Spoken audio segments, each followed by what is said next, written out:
O altar do holocausto. Fez um altar de madeira de acácia para os holocaustos, com 1,35 m de altura, era quadrado, com 2,25 m de cada lado.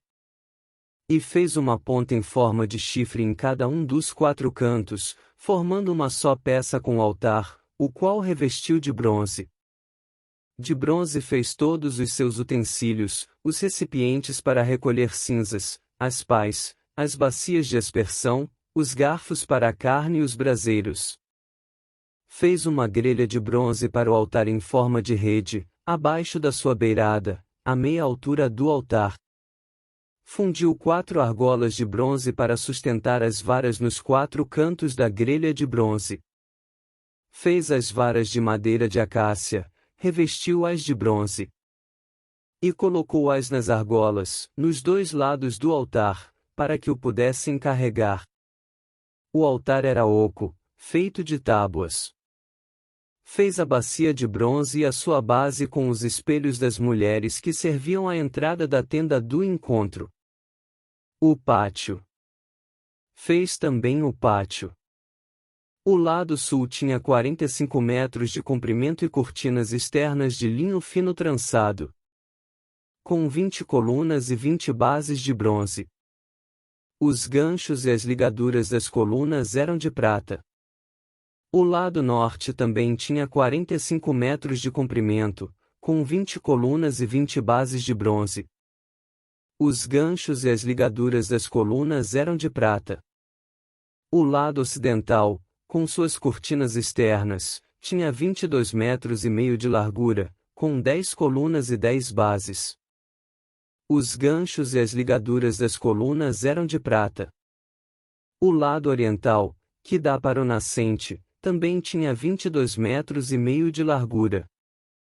Havia cortinas de 6 metros e 75 centímetros de comprimento num dos lados da entrada, com 3 colunas e 3 bases.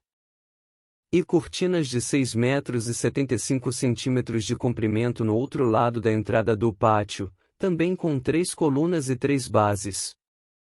Todas as cortinas ao redor do pátio eram feitas de linho fino trançado. As bases das colunas eram de bronze. Os ganchos e as ligaduras das colunas eram de prata, e o topo das colunas também eram revestidos de prata, de modo que todas as colunas do pátio tinham ligaduras de prata. Na entrada do pátio havia uma cortina de linho fino trançado e de fios de tecidos azul, roxo e vermelho, obra de bordador. Tinha 9 metros de comprimento e, à semelhança das cortinas do pátio, tinha 2 metros e 25 centímetros de altura. Com 4 colunas e 4 bases de bronze. Seus ganchos e ligaduras eram de prata, e o topo das colunas também era revestido de prata. Todas as estacas da tenda do tabernáculo e do pátio que o rodeava eram de bronze. Os materiais utilizados. Esta é a relação do material usado para o tabernáculo da aliança, registrada por ordem de Moisés pelos levitas, sob a direção de Tamar, filho de Arão, o sacerdote. Bezalel, filho de Uri, neto de Hur, da tribo de Judá, fez tudo o que o Senhor tinha ordenado a Moisés. Com ele estava Oliabe, filho de Azamaque, da tribo de Dan, artesão e projetista, e também bordador em linho fino e de fios de tecidos azul, roxo e vermelho. O peso total do ouro recebido na oferta movida e utilizado para a obra do santuário foi de 1 tonelada, com base no peso padrão do santuário. O peso da prata recebida dos que foram contados no recenseamento da comunidade foi superior a 3,5 toneladas, com base no peso padrão do santuário. 6 gramas para cada um dos recenseados, isto é, para 603.550 homens de 20 anos de idade para cima.